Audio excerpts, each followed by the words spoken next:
Hai, shalom semua. Ketemu lagi di ST Corner. Bincang kita hari ini topiknya by request, yaitu dikubur atau dikremasi. Ada cerita tentang dua sahabat, sebutlah Budi dan Tono lah gitu ya. Mereka diskusi serius tentang bagaimana jenazah mereka ingin diperlakukan kalau saatnya mereka meninggal. Apakah akan dikremasi ataukah akan dimakamkan? Budi bilang, nanti kalau aku meninggal, aku mau dikubur aja biar kembali ke tanah. Sedangkan Tono menjawab, kalau aku sih maunya dikremasi aja supaya cepet jadi debu. Lalu akhirnya gimana? Akhirnya mereka tertawa bersama, menyadari bahwa pada akhirnya entah dikubur, entah itu dikremasi, tujuan akhirnya kan sama ya, yaitu kembali ke asalnya kita, ke fitrahnya kita.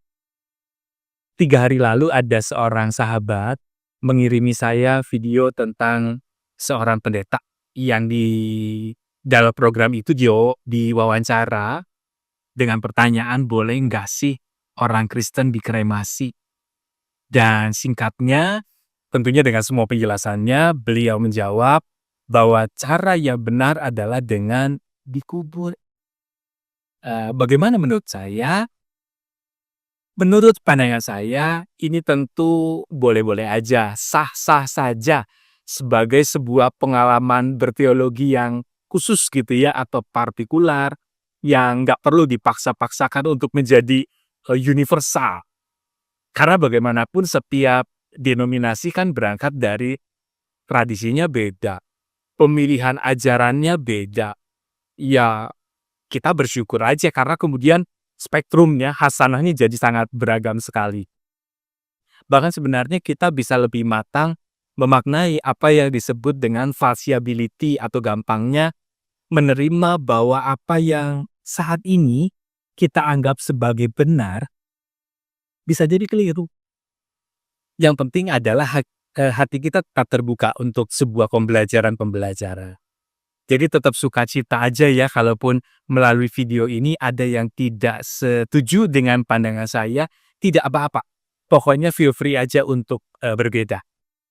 Tapi penting untuk kita paham juga bahwa dalam tradisi Gereja Kristen Indonesia, baik penguburan maupun kremasi keduanya diperbolehkan.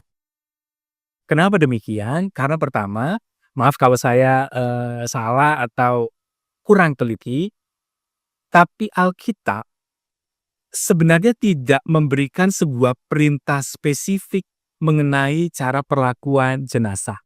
Misalnya, Kejadian 3 ayat 19 yang tertulis di sana, sebab engkau debu dan akan kembali menjadi debu.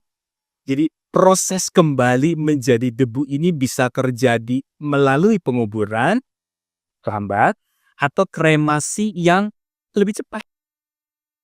Dan yang kedua, dalam 1 Korintus 15, Paulus menyatakan bahwa yang ditaburkan adalah tubuh alamiah, yang dibangkitkan adalah tubuh rohania.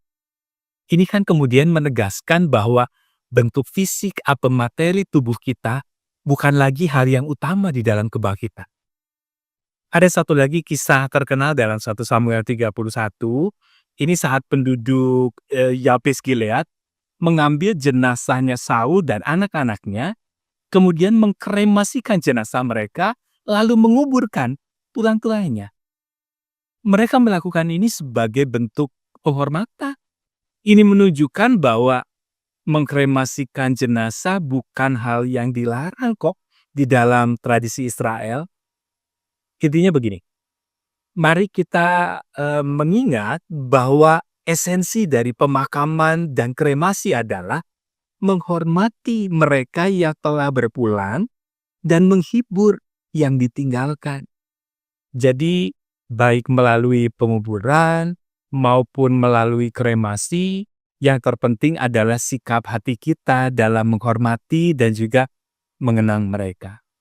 Jadi apakah kita memilih kembali ke tanah atau memilih cepat jadi debu? keduanya adalah pilihan yang sah, keduanya adalah pilihan yang terhormat dalam iman kita kepada Kristus. Semoga penjelasan ini menolong kita. Terima kasih sudah mampir, sampai bertemu lagi di bincang selanjutnya. Tuhan memberkati kita.